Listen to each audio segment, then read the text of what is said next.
तो बच्चों कैसे आप सब लोग ओसीएम में ऑर्गेनाइज चैप्टर में आगे बढ़े। आज डे 5 हो गया है। आप बोल रहे हो ऑर्गेनाइजिंग चैप्टर ही करा रहे हो, इको कब कराओगे, ये ख़त्म करो बस। आज हम एक सबसे इंपॉर्टेंट बोर्ड में आने वाला एक टॉपिक करेंगे, फिर लास्ट डे 6 में ये चैप्टर को हमेशा के लिए पता था कि बारिश हो रही है, मजा आएगा आज पढ़ने में। तो आज का सबसे इंपॉर्टेंट मतलब पूरे चैप्टर का समझ लो, सबका बाप ये जो बता रहा हूँ वो सबसे important elements of delegation of authority. ये एलिमेंट्स है कि आप डेलीगेट कर रहे हो, अथॉरिटी दे रहे हो, उसके एलिमेंट्स बताए गए। इसका डायग्राम आपको क्लियर रखना है। Process of element of delegation of authority, process बताए, process of delegation of authority. 3 खंबे बनाओ, 3 खंबे। पहला खंबा अथॉरिटी, सेकंड आपका आएगा नहीं, पहला खंबा रिस्पॉन्सिबिलिटी, सेकंड अथॉरिटी, थर्ड आपका आएगा अकाउंटेबिलिटी, ये है। और पहले खंबे के नीचे लिखो इंटरेस्टेड। इंटरेस्टेड मतलब ट्रस्ट करके देना, इंटरेस्टेड का मतलब ट्रस्ट करके रिस्पॉन्सिबिलिटी देना। सेकंड में आप लिख सकते हो, सेकंड में आप क्या लिखोगे, सेकंड में लिखोगे आप कॉन्फरमेंट ऑफ अथॉरिटी। आप सेकंड में लिखोगे कॉन्फरमेंट, कॉन्फरमेंट मतलब अथॉरिटी देना, क्या देना, अथॉरिटी देना। लास्ट में लिखोगे क्रिएशन ऑफ अकाउंटेबिलिटी। आप जब रिस्पॉन्सिबिलिटी दे दोगे, अथॉरिटी दे दोगे, तो क्रिएशन ऑटोमेटिकली अकाउंटेबिलिटी होगी। अकाउंटेबिलिटी मतलब जवाबदारी, सिंपल लैंग्वेज में सीखे। तो आज सर आपको स्कूल में बोल के गए, एक अच्छा इंटेलिजेंस उसको बोल के गए, मैं 10 मिनट के बाद जा रहा हूँ, तुम सब बच्चे को देखो कौन मस्ती कर रहा है कि नहीं। तो सर अभी मस्ती वो कोई भी करेगा, सर तो उसको ही बोलेगा ना, तेरे को मैंने जवाबदारी दी, अब तू बता। वो सब एक्सप्लेन करना उसको प्रॉपर। हाँ राहुल ने मस्ती की थी, इसने ऐसा किया इसलिए, तो जवाब तो उसको ही देना पड़ेगा। अकाउंटेबल टूवर्ड्स सर तो वही है। अकाउंटेबिलिटी मतलब जवाबदारी, सिंपल भाषा में देखो। तो हम सीखते हैं अकॉर्डिंग टू लोइस एलन, ये बोलता है delegation of authority means delegation authority को देना मतलब एक असाइनमेंट है जिसमें हम असाइन करते, सामने को असाइन करते मतलब देते हैं, रिस्पॉन्सिबिलिटी देते हैं, जवाबदारी पावर देते हैं, टू द सबऑर्डिनेट को देते हैं। किसको दे रहे हैं हम, बाजू वाले को नहीं, टू द सबऑर्डिनेट। सबऑर्डिनेट मतलब हमारे जो नीचे काम करते हैं। अगर मिडिल लेवल दे रहे तो वो नीचे बॉटम लेवल को देंगे, टॉप लेवल दे तो नीचे वो किसको देंगे, मिडिल लेवल को देंगे, तो सबऑर्डिनेट को दे रहे हैं। इससे ना ऑटोमेटिकली क्रिएटिव अकाउंटेबिलिटी हो जाती है।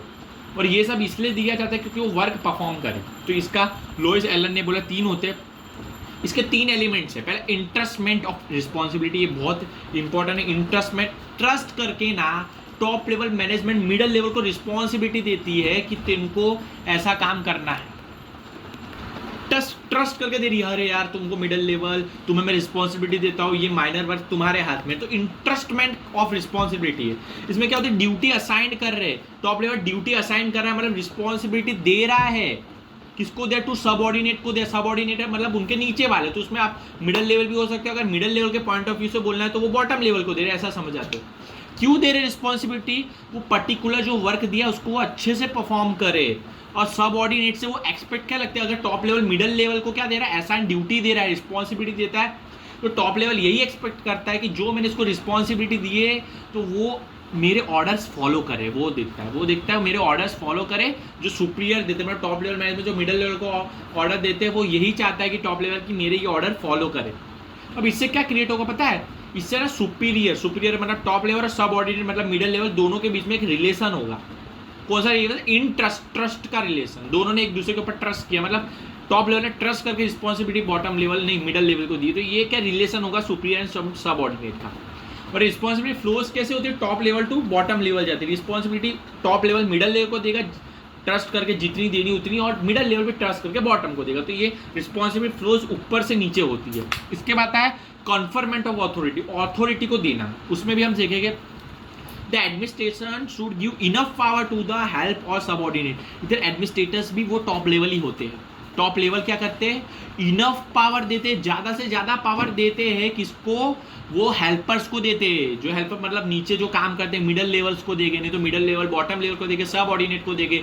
जो उनके नीचे काम करते हैं मिडिल लेवल के नीचे काम करते हैं बॉटम, तो उनको देंगे। क्यों देंगे, इनफ पावर इसलिए देती है क्योंकि वो वर्क को अच्छे से परफॉर्मेंस करे।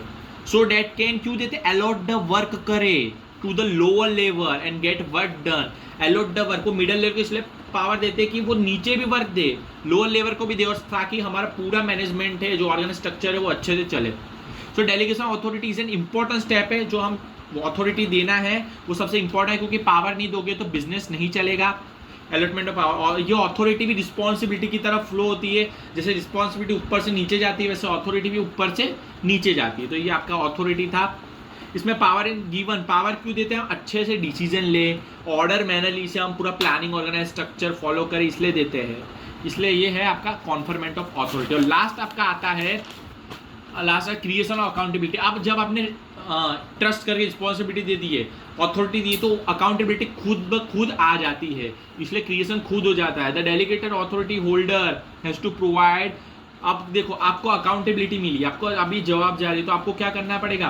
अगर मिडल लेवल को भी देखो, जैसे बॉटम लेवल है वो accountable towards middle level, bottom level को सब हिसाब किताब मिडल लेवल को प्रॉपर एक्सप्लेनेशन के साथ देना पड़ता है, रिपोर्टिंग देना पड़ता है कि बॉटम लेवल में क्या हुआ, अभी तक क्या हुआ।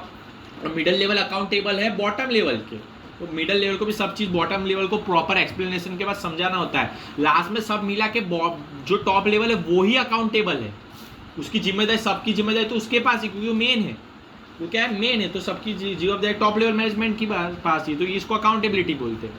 तो फाइनल रिस्पॉन्सिबिलिटी है, बोला है ना, गेटिंग रेस्ट। अपर लेवल की जो फाइनल रिस्पॉन्सिबिलिटी वो आती है।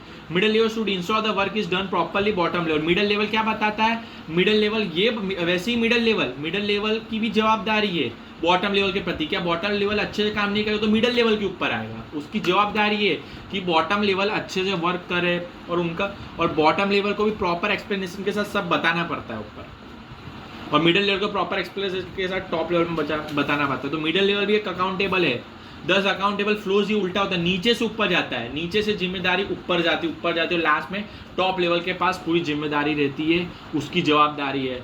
इसमें account officer may give the work of writing account to the account. Simple सा एग्जांपल बोला, अगर एक अकाउंट डिपार्टमेंट है, उसका अकाउंट है, अकाउंट ऑफिसर होगा, अकाउंट मैनेजर होगा, वो अकाउंट लिखने, एक व्यक्ति को अकाउंट लिखने देगा। अगर वो व्यक्ति ने अकाउंट लिखा तो उसकी जवाबदारी है कि जो अकाउंट मैनेजर जो हेड है वो चेक करे, और गलती होगी तो उसकी जवाबदारी उसको करेक्शन करे, क्योंकि सब अंडर तो उसके हाथ में है।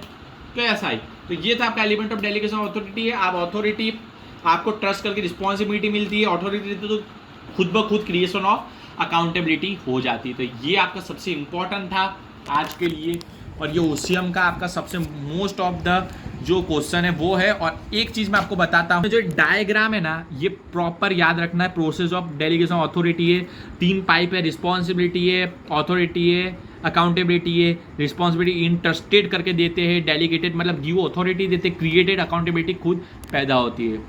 तो हाँ ही, और लास्ट वीडियो कल आएगा Day 6, जिसमें हम सीखेंगे डेलीगेशन ऑफ अथॉरिटी के अच्छे से, पावर को देना, उसको हम अच्छे से समझेंगे। Bye guys.